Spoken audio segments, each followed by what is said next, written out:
మానస సరోవర్ యాత్ర ప్లాన్ చేస్తున్నారా? నమ్మకంగా సేఫ్ గా మీ కలల మానస సరోవర్ యాత్రని ట్రావెల్ టర్న్స్ తో నిజం చేసుకోండి. మరిన్ని వివరాలకు ఈ నెంబర్కు కాల్ చేయండి. నమస్తే రమగారు. నమస్తే రమగారు, విక్రమ బేతాల కథలు చెప్పి చాలా రోజులు అవుతుందండి. పట్టుబదలని విక్రమార్కుడు మళ్ళీ శ్మశానం లోపలికి నడిచాడు, చెట్టెక్కాడు, కళేబరాన్ని భుజం మీద వేసుకున్నాడు. దాన్ని ఆవహించి ఉన్నటువంటి బేతాళుడితో సహా బయటికి నడవడం మొదలుపెట్టాడు. శరీరాన్ని పట్టుకుని ఉన్న బేతాళుడు మార్గాయాసం తెలియకుండా ఓ కథ చెప్తానన్నాడు. పూర్వం విదిశా నగరంలో ప్రదీపుడని ఒక కుర్రాడు ఉండేవాడు. వాడికి అమ్మ నాన్న అక్క చెల్లి తోబుట్టులు ఎవ్వరూ లేరు. ఏదో తిరుగుతూ ఉండేవాడు. సామాన్యమైన తెలివి గలవాడు, సామాన్యమైన తెలివి. అయితే ఆ ఊళ్ళో విదిశలో ఉన్న కొంతమంది పిల్లలు విద్యాభ్యాసానికి ఒక గురువు గారి దగ్గరికి చేరుతున్నారు. ఆ పిల్లల్ని తీసుకెళ్లే బండివాడు, ఏరా అబ్బి ఇలా రోడ్ల మీద పడి తిరిగే బదులు వీధుల్లో పడి తిరుగుతున్నావు, గురువుగారి దగ్గరికి పద, ఏవో 2 ముక్కలు నేర్పిస్తారు, అమ్మా నాన్న లేనివాడివి, 2 ముక్కలతో బతుకుదు కానీ అంటే వెళ్ళాడు. వాడు వెళ్ళే నాటికి ఒక 9-10 సంవత్సరాలు ఉంటాయి, 7-8 సంవత్సరాలు, 10 లోపు వెళ్ళి ఏముంది అప్పుడు బట్టల వాతలు ఏం లేవు, ఓ గావంచ ఉంటే చాలు. ఆ గురువుగారు ఇంకో గావంచ ఇచ్చారు. ఇక అక్కడే ఉన్నాడు. వీడికి మామూలు తెలివి, విద్య నేర్చుకుని ఇంటికి వెళ్ళి ఉద్ధరించాలి, మా అమ్మ నాన్నని చూడాలి, అలాంటి పాయింట్లు ఏం లేవు పాపం. వీడి కమిట్మెంట్ లేదు. జనరల్గా ఒక పిల్లల్ని పంపేటప్పుడు అమ్మా నాన్న బుద్ధులు చెప్పి పంపిస్తారు. జాగ్రత్తగా చదవాలి, 10 ఏళ్ల లోపల వచ్చేయాలి, నువ్వు వచ్చి అక్కకి పెళ్లి చేయాలి, చెల్లిని ఉద్ధరించాలి, నాన్నకు అదేదో చేయాలి, సంసారాన్ని ఉద్ధరించాలి, వంశానికి పేరు నిలబెట్టాలి, ఎన్ని చెప్తాం, మనమే చెప్తాం. రోజు బళ్ళ పంపించేటప్పుడు ఒక మాటలు చెప్తూ ఉంటాం అలవాటుగా. వీడికి అది చెప్పే వాళ్ళు ఎవరు లేరు. దూకుడుగా చదువుకోవాలని తెలియలా. గురువుగారు కూడా వీడికి తెలివి తక్కువ, వీడికి మీద వాళ్ళ నాన్న వచ్చి అడుగుతాడు, రేపొద్దున బియ్యం పట్టుకొస్తాడు, మినపప్పు పట్టుకొచ్చి అడుగుతాడు, ఇలాంటివి ఏం లేవు కదా. ఉన్న పిల్లలతో పాటు వాడు ఓ ముద్ద తినేవాడు. వాడిని యథాశక్తి పనులకే వాడేవాడు. ఎంత పని చేసేవాడు, ఏదో చెప్పేవాడు, 4 ముక్కలు వచ్చాయి వాడికి. ఒక 19 సంవత్సరాలు 18 సంవత్సరాలు వచ్చి వాడు అటు ఇటుగా అక్కడికి వచ్చి 9-10 ఏళ్ళు అవ్వగానే అరే నీ చదువు అయిపోయింది, ఇంక వెళ్ళిపోమన్నారు. చదువు డబ్బు వచ్చేంత చదువు రాలే వాడికి. కొంచెం లోకజ్ఞానం తెలిసింది, కాస్త ఏదో లొక్క కాస్త డొక్కసుద్ది ఉంది అంతే. ఊళ్ళోకి వచ్చేసాడు, విదిశలోకి. వస్తే పెద్దగా ఎవ్వరూ ఆదరించే వాళ్ళు లేరు, వెళ్ళడానికి ఒక గూడు కూడా లేదు. వాడు అనుకున్నాడు పక్షులకైనా గూళ్ళు ఉన్నాయి, జంతువులకైనా ఓ గుహలో ఓ బొరియో ఒక కంతో ఎక్కడికో చోట పోతుంది, అది నాకేది ఏమీ లేదు. ఆ ఊళ్ళోనే తిరుగుతూ ఎక్కడైనా భోజనాలు ఉంటే తిని ఏ చెట్టు కిందో పడుకుని అలా కాలక్షేపం చేస్తుండేవాడు. క్రమంగా వీడికి ఏమర్థమైందంటే మనిషికి జీవితానికి ఏం కావాలంటే ఇల్లు వాకిలి చెట్టు పుట్ట అక్కర్లా, మాట్లాడేందుకు ఒక మనిషి కావాలి, మనసులో మాట చెప్పుకుందుకు, అంతేగా అని తెలిసింది, అర్థమైంది.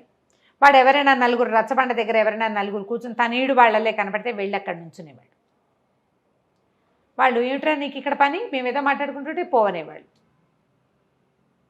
మాట్లాడిచ్చేవారు కాదు. ఎవరైనా నలుగురు మాట్లాడుతుంటే కూర్చుని వినేవాడు, మధ్యలో మాట్లాడడానికి వాడికి అవకాశం వచ్చేది కాదు. ఎక్కడికి వెళ్ళినా ఎక్కడన్నా ఏ సభల్లోకో వెళ్తే వినడం తప్పిస్తే మాట్లాడేందుకు అవకాశం లేదు. భోజనశాలకు వెళ్ళినా కూడా వీడేమైనా ఎప్పుడైనా ఒకసారైనా పావలా ఇచ్చేవాడు కాదు కదా. అవును, మిగిలిన అన్నం తినేవాడు. వాళ్ళు ఏం మాట్లాడతారు, వీడికి చదువు లేదు, ఉద్యోగం లేదు, సద్యోగం లేదు. ఉచిత భోజనశాలలు కూడా ఉండేవి, వాళ్ళతోటి మాట్లాడడానికి కూడా వీడికి అంత చొరబడి మాట్లాడటం రాదు, కానీ మాట్లాడుతుంటే వినాలని ఉండేది. క్రమంగా వాడికి జీవితం విరక్తి పెట్టిపోయింది. ఎవ్వరూ మాట్లాడేందుకు దిక్కులేని వెధవ బతుకు ఎందుకు, అనవసరం కదా అనిపించేసింది. ఎన్ని ఊళ్ళో తిరిగాడు, ఎక్కడా వాడిని ఏట్రా అబ్బాయి నీ సంగతి నువ్వేం అలా అడిగిన వాళ్ళు ఎవరు ప్రపంచంలో ఎవడి గోల వాడిది, నీతో నాకేమైనా పని ఉంటే మాట్లాడతా, లేకపోతే ఎందుకు మాట్లాడతా, దారిపోయేవాడిని పిలిచి మాట్లాడడం కదా. ఇలా జరిగిపోతుంటే వాడికి ఏమనిపించిందంటే ఒకనాడు వెధవ బతుకెందుకు, చచ్చిపోదాం. ఓల్డ్ మార్గాలు ఆలోచించాడు, ఎట్ట చచ్చిపోవాలి. ఇప్పుడు ఏ చెట్టుకో ఊరి పోసుకుంటే ఊళ్ళో వాళ్ళు చూసి ఆ పూట ఊళ్ళో అందరికీ తిండి లభించకుండా అనాథ శవం, దాన్ని ఎవరు తగలేయాలి, రకరకాల ప్రశ్నలు ఆలోచించాడు. వీళ్ళందరికీ ఇబ్బంది కూడా పెట్టకూడదు మనం. ఈ రచ్చబండ దగ్గర చెట్లు బాగుంటాయి, అక్కడ చెట్టు మీద ఊరేసుకుంటే ఎవరు అక్కడ కూర్చోకుండా అయిపోతారు, ఇక్కడ కూడా వద్దనుకున్నాడు. ఆలోచించి ఏమనుకున్నాడు, చెరులో పడిపోదాం, కాలువ కొట్టుకుపోతుంది శరీరం, ఏ జలచరాలు తింటాయి పోని అనుకొని వాడికి నడువుకు ఒక గావంచ ఉంది. ఇవి ఫంక్షన్లు అప్పుడు బట్టలు పంచుతారు, అట్లా ఒక గంచ ఓ ఉత్తరీయం ఒక లభించినాయి వాడికి. ఏమనుకున్నాడు, దాన్ని చేతులు కట్టేసుకుని నదిలో దిగుదాం. కాళ్ళు చేతులు కట్టేసి ఉంటాయి కాబట్టి కొంచెం లోపలికి వెళ్ళిన కొందుకి ఏదో ఇట్లా ఇట్లా అంటాడు. మామూలుగా మనం మామూలు వాళ్ళని నీళ్ళలో పడేస్తే వాడు యథాశక్తి ప్రయత్నం చేస్తాడు బతకడానికి. వీడికి కొంచెం ఈతొచ్చు. గురుగారి దగ్గర ఉన్నప్పుడు సెలయేళ్ళ దగ్గర అక్కడ తిరిగిన అనుభవం ఉంది వాడికి. కొట్టుకుని పైకి వచ్చేస్తానేమో. గురుగారి దగ్గర ఉన్న చదువులో వాడికి ఏమర్థమైంది, ప్రాణి చావడానికి ఎప్పుడూ ఇష్టపడదు. పీక నుండి వేస్తుంటే తోసేయడానికి ట్రై చేస్తాడు. చచ్చిపోదామనుకున్న వాడు కూడా తోసేస్తాడు. కాళ్ళు కొట్టుకుంటే శరీరం ఒప్పుకోదు, చావుకి రెడీ అవ్వదు. కాబట్టి మనం ఏం చేయాలి, ఈ నీళ్ళల్లోకి కాళ్ళు చేతులు కట్టుకుందామని అనుకున్నాం. చేతులకు వదిలేపోని కాళ్ళకు కట్టుకుందామని కాళ్ళకు కట్టుకుని నీటిలో దిగాడు. దిగి లోతుకి వెళ్తూ ఉండగా తనకి 2 బారాల దూరంలో ఒక కుర్రాడెవిడో కొట్టుకుపోతూ సతమతం అయిపోతున్నాడు.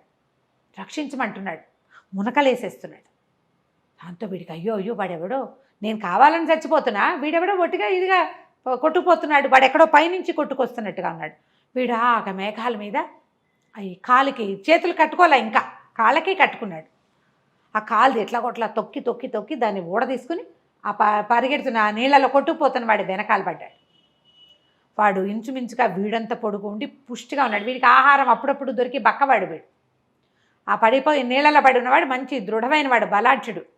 వాడిని నది మధ్యలో నుంచి ఒడ్డుకి ఈడ్చుకొచ్చేసరికి ప్రాణాలు కడబట్టిపోయినాయి. వాడి వల్ల కాల, కానీ వదిలే బుద్ధి కాల.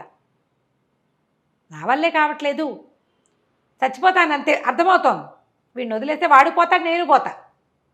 కానీ వాడు ప్రాణాల కోసం కొట్టుకుంటున్నాడని అర్థమయ్యారు రెండో వాడు. వాడిని ఈడ్చుకొచ్చేసాడు.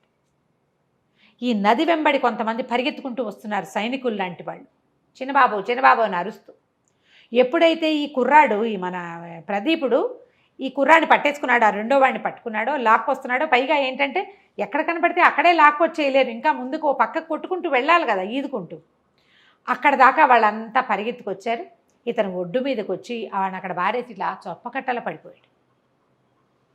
పడిపోయేసరికల్లా వాళ్ళు చిన్నబాబు అని తీసుకొచ్చిన వాడిని వదిలిపెట్టేశారు. ఆ కుర్రాన్ని పట్టుకున్నారు వాళ్ళు. నీళ్లు కక్కిచ్చారు. ఊపిరాడుతోందో లేదో చూస్తున్నారు. ఎవరు వైద్యుని కేకేసుకొస్తానని ఓ 2 పరిగెత్తారు. ఇతను మెల్లిగా ఈ ప్రదీపుడు కాస్త ఓపిక వచ్చాక నిదానంగా లేచి బయలుదేరి వెళ్ళాడు అక్కడి నుంచి. లెక్క ప్రకారం ఏమిటి, అతను చచ్చిపోవాలి, ప్లాన్ అది కదా. కానీ ఇప్పుడు నీళ్ళల్లోకి వెళ్ళబుద్ది కాదు. నిజానికి అంత నీరసం మీద వాడు మళ్ళీ లోపలికి వెళ్తే ఏమిటి, తనకంటే బరువు ఉన్న ఒకడిని నది మధ్యలో ఇంచి లాక్కొచ్చి 10 బారల పైన గ్యాప్ లాక్కొచ్చాడు. ఆ నీరసానికి నదిలోకి వెళ్తే ఈసారి వాడికి ఇదే సత్తు లేదు, గ్యారెంటీగా చచ్చిపోతాడు. కానీ ఏం చేయలే, మెల్లిగా బయటకు వచ్చాడు. కాళ్ళు ఈడ్చుకుంటూ పోయి చెట్టు కింద పడుకున్నాడు. కాస్త ఓపుకొచ్చాక సాయంకాలం అయింది. ఆ దూరంగా ఒక దేవళం ఉంది, దాంట్లో సాయంకాలం గంటలు కొట్టాక ప్రసాదం పెడతారు. వీడు ప్రసాదం కోసం కాళ్ళు ఈడ్చుకుంటూ పోయి ఆ గుళ్ళో బయట కూర్చున్నప్పుడు అతను కనపడ్డారు చాలామంది. సంపన్న గృహస్థు ఒక ఆయన, నేను భార్య, ఒక 14 ఏళ్ల పిల్లవుతి, ఒక 10 ఏళ్ల పిల్లవుతి, ఇంకో 3 ఏళ్ల వాళ్ళు, 5 ఏళ్ల వాళ్ళు, వీళ్ళు కాకుండా పనివాళ్ళు, బుట్టలతోటి పలహారాలు, ప్రసాదం బాగా దొరుకుతుంది, పళ్ళు గిళ్ళు పువ్వులు తెస్తున్నారు. అంతా లోపలికి వెళ్ళారు సందడిగా. వాళ్ళకేసి చూస్తున్నాడు. నాకు ఇలా కుటుంబం లేదే, ఇది వరకు వాడికి చాలా అనిపించేది. ఇప్పుడు వాళ్ళకేసే అలా చూస్తూ ఉండిపోయాడు. వాళ్ళు లోపలికి వెళ్ళారు. లోపల పూజ చేయించారు. పూజ చేయించి మన అర్చకుడు ఉంటాడు కదా, అర్చకుడితో చెప్పాడు, ఇవాళ భగవంతుడి దయ వల్ల మా చిన్నబాబు రక్షించబడ్డాడు. లేకపోతే ఇంకా కాసేపు ప్రవాహం సముద్రం వైపు గనక వెళ్ళిపోయి ఉంటే పిల్లాడు కూడా దొరికేవాడు కాదు. ప్రాణాలు కడపట్టినాయి కానీ ప్రాణాలతోటే దొరికాడు. ఎవడో మహానుభావుడు పిల్లవాడిని సేవ్ చేశాడు. అందుకని ఈ రోజున అబ్బాయి పుట్టినరోజుగా భావించి వాడు బతికొచ్చాడు కాబట్టి ఇదంతా భోగం చేయిస్తున్నాము అని ఎన్నో లడ్లు, ఎన్నో స్వీట్లు, ఎన్ని రకాలు దేవాలయానికి 1 ఎకరం పొలం రాసిస్తున్నానని చెప్పాడు తండ్రి. ఇంతలో పని వాళ్ళు బయటికి లోపలికి తిరిగి ఒకడు పరిగెత్తుకొచ్చి పొద్దున్న చిన్నబాబుని రక్షించినలా ఒక అతను కనపడ్డాడు కదా, అలాంటి వాడే ఒకడు వాకిట్లో కూర్చుని ఉన్నాడు. సేమ్ అలాగే పోలికలో కనబడుతున్నాడు. అతను అవునో కాదో తెలియదు. ఆ పెద్ద ఆయన భార్య గబగబా బయటికి వచ్చారు. బాబు ఎవరినైనా నువ్వు పేరేమిటి, నువ్వు ఎక్కడ చదువుకున్నావు, ఎవరి పిల్లవాడివి అని అడిగారు. ఎవరు లేరండి, నేను ఫలానా గురుగారి దగ్గర చదువుకున్నా, నా పేరు ప్రదీపుడు, మాది విదిశానగరం, అంటే చెప్పాడు.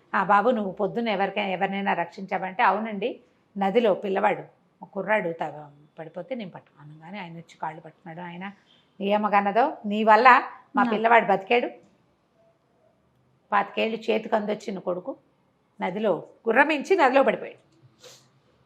అతనికి ఈద రాదు. వాళ్ళు వెంటనే గబగబా లడ్డూలు ప్రసాదాలు అన్నీ పెట్టి ఇక ప్రదీపుని తీసుకెళ్ళిపోయాడు. ఇంటికి తీసుకెళ్ళి మా అబ్బాయి చాలా ఏడ్చేస్తున్నాడు మధ్యాహ్నం నుంచి, నన్ను బతికిచ్చి వాడు ఎవడో చచ్చిపోయాడేమోనని భయపడుతున్నాడు, నువ్వేమయ్యావో మా పాలేళ్ళేమో పని వాళ్ళు చూడలేదు సైనికులు. మధ్యాహ్నం నుంచి మా అబ్బాయి అన్నం కూడా తింటలేదు, ఏదో కాస్త ద్రవం పుచ్చుకున్నాడు, నన్ను రక్షించిన వాడు బతుకున్నాడో లేదో కనుక్కోండి, లేకపోతే వాడి బతుకు నేను బతకాల్సి వస్తుందని ఏడుస్తున్నాడు అని తీసుకుపోయారు. ఆ అబ్బాయి కావలిచ్చుకున్నాడు, నీ వల్ల నేను బతుకున్నాను అని చెప్పి మాతోటే ఉండు అని ఉంచుకున్నారు. 6 నెలల తర్వాత వాళ్ళ పెద్ద అమ్మాయిని ఇచ్చి పెళ్లి చేశారు. ఆ కుటుంబం ఇతని కుటుంబం అయిపోయింది. ఈ కథ చెప్పాడు భేతాళుడు. చెప్పి రాజా మార్గాయాసం తెలియకుండా కథ విన్నావు కదా, చచ్చిపోదామనుకున్న ప్రదీపుడు ఎందుకు మళ్ళీ రెండో అవకాశాన్ని వినియోగించుకోలేదు? ఆ కుర్రాన్ని తెచ్చి బయటపడేశాడు, పోయి నదీ ప్రవేశం చేయొచ్చుగా, పుసుకుని పోయేవాడు అంత నీరసం మీద, ఎందుకు చేయలేదు అంటే రాజు చెప్పాడు, తన జీవితానికి ఏ ఉపయోగము లేదనుకున్నాడు ప్రదీపుడు, కానీ తను ఒక ప్రాణాన్ని రక్షించేసరికల్లా ఎవరినైనా రక్షించడానికి ఏ బంధము అక్కర్లేదు, బతికి ఉండడానికి బంధమే అవసరం లేదని అర్థమైంది. బతుక్కి బంధం ఎందుకు, మనం కల్పించుకుంటాం. ఇప్పుడు వాడెవడని వాళ్ళ అమ్మగన్న కొడుకుని వీడు ఎట్లా రక్షించాడు, తల్లి ఎట్లా ప్రాణం పోసిందో ఇతను అట్లా ప్రాణం పోసాడు కదా, నేను ఇది చేయగలను, ఈ ప్రాణమే గొప్పది అని భావించి ఇక చచ్చిపోకూడదు అని నిర్ణయించుకున్నాడు. అతనికి ఎప్పుడైతే బతుకు మీద తీపొచ్చిందో అతనికి బతుకు దగ్గరకు వచ్చింది. ఆ తర్వాత జమీందారులో లోపల పెద్ద ఉద్యోగంలోనే చక్కగా ఇంటల్లుడుగా హాయిగా స్థిరపడి ఉంటాడు అని చెప్పాడు. ఎప్పుడైతే మౌనభంగం అయ్యిందో భేతాళుడు రైమని ఎగిరిపోయాడు, నువ్వు మౌనభంగం చేసావు కాబట్టి మళ్ళీ కలుద్దామని చెప్పేసి వెళ్ళిపోయాడు. కథ కంచికి మనం ఇంటికి. నమస్తే రమ్మగారు. నమస్తే జయ.